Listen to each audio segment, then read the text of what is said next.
Greetings, friends. The term New Age spirituality has all sorts of different conceptions.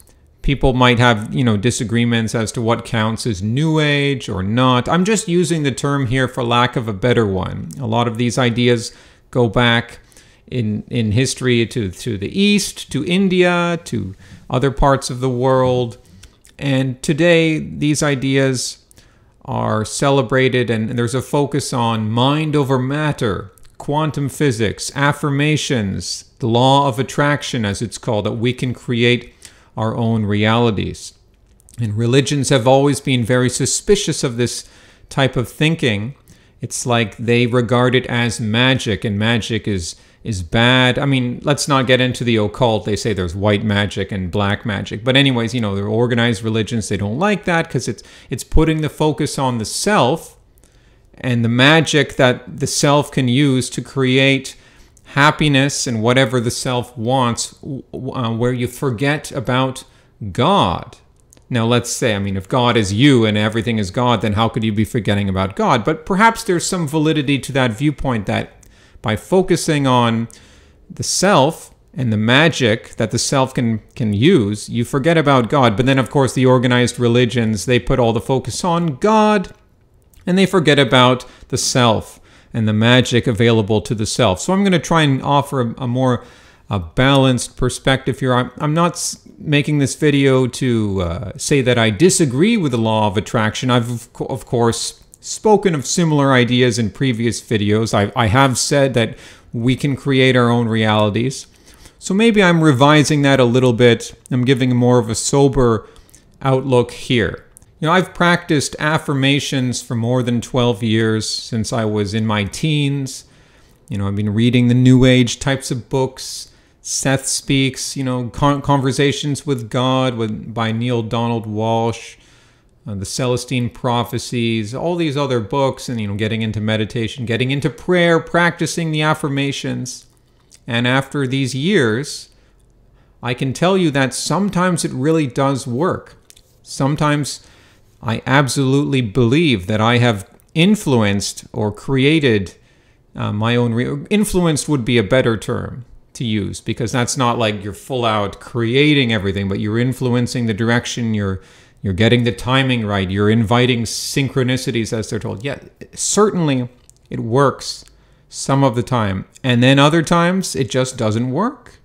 Just no matter how many times you do the affirmation. And there is this book called Excuse Me, Your Life is Waiting by the late author Lynn Grabhorn. It was a bestseller. It was a very popular book. Maybe you've read this book too. And she puts the focus on just feeling. You can feel your way into your desired reality. It just has to do with pay attention to how you're feeling in your stomach, and you can change how you're feeling at any given moment if you practice, if you develop the techniques, and then the synchronicities will just come to you and everything will work out. Now, as you know, I believe life takes place on a game board. That was what I originally said in my original videos. Earth is a game board, which is more specific than saying a game. A game is more general. Game board has more of that physical sensation. It has more of the implication of being stuck on a board, on the planet Earth, a game board. And so, of course, you can make decisions, and you can influence you can choose how you play the game. It's a big game. There may be even different games going on the same game board, and you can certainly influence a lot. But at the end of the day, you're still stuck on the game board until you die. The illusion is to think that we can completely master control over our lives. As the late comedian Bill Hicks said, life is a ride. And that's similar to life being a game, or a game board, Earth being a game board. It's something that you can have fun with. It's also something that can trap you and cause you a lot of suffering. Maybe you can influence your way through it. You can create your own reality to some extent. But don't think that you can ever master control completely. That's getting back to the good side of what the religions, or the early religions before they got corrupted, what they were afraid about about this magic. It's like, well, no, you can't, because magic is about control, kind of. But it's like, no, you can't really have complete control. Everything depends on God, on the grace and mercy of God. So if life is a ride, that means sometimes you're going to suffer. Sometimes you can vibrate your way out of it. Other times you can't.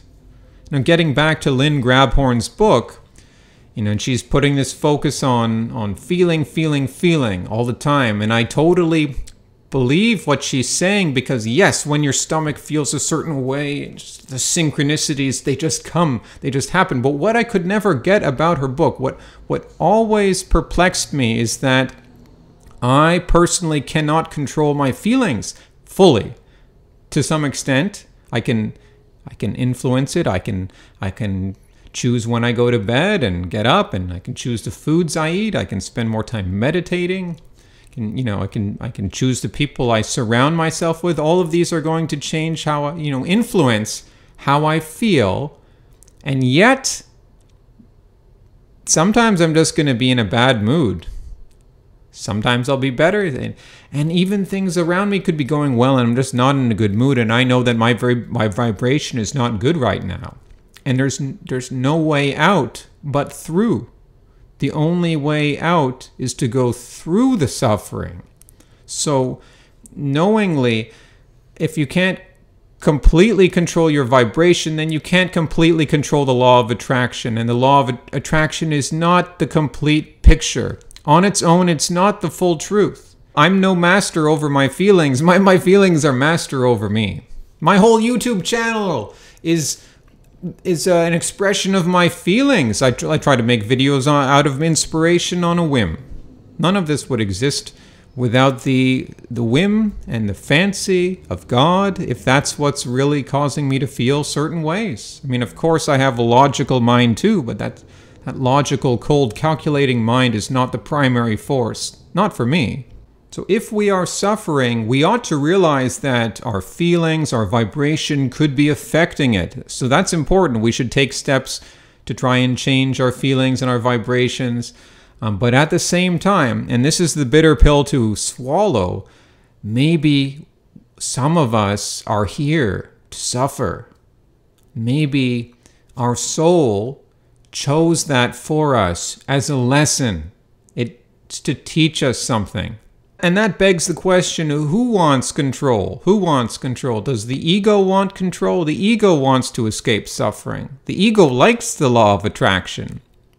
I mean, is the ego your feelings, or your feelings your something below your, because your ego is, kind of like your brain, or okay, maybe I didn't think this out so deeply, but really, if your soul is also part of you, some greater self chose these experiences for you, well, then in some deep philosophical sense, you are getting what you want, but you're just not aware of it here and now in this physical game board.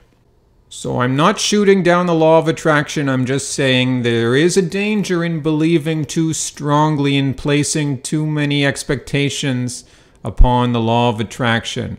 Because when we inevitably suffer setbacks or disappointments, they'll feel so much worse, and they'll throw our whole spiritual outlook into confusion. What's going on now? This is not supposed to be happening like this. I focus so much to fix my feeling. I've been feeling great.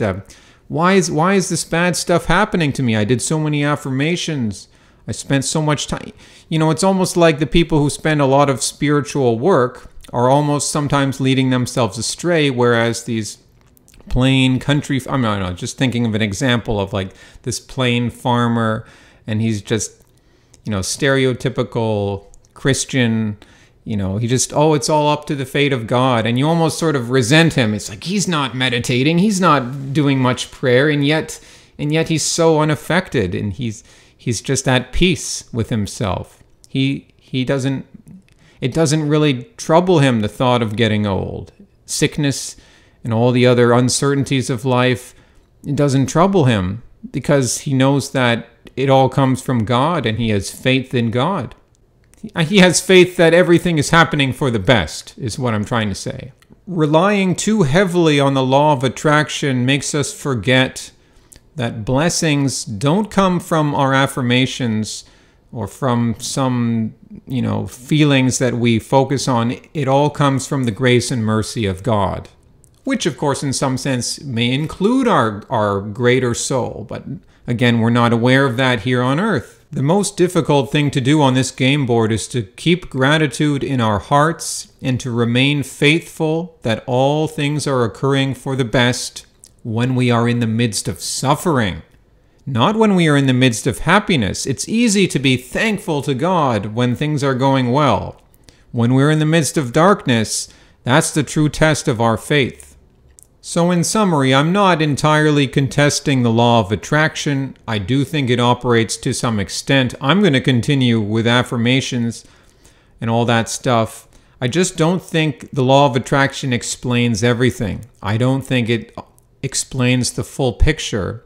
And so therefore, don't get too lost focusing on extensive prayer, extensive affirmations. You'll just be going around in circles. Hasta luego, amigos.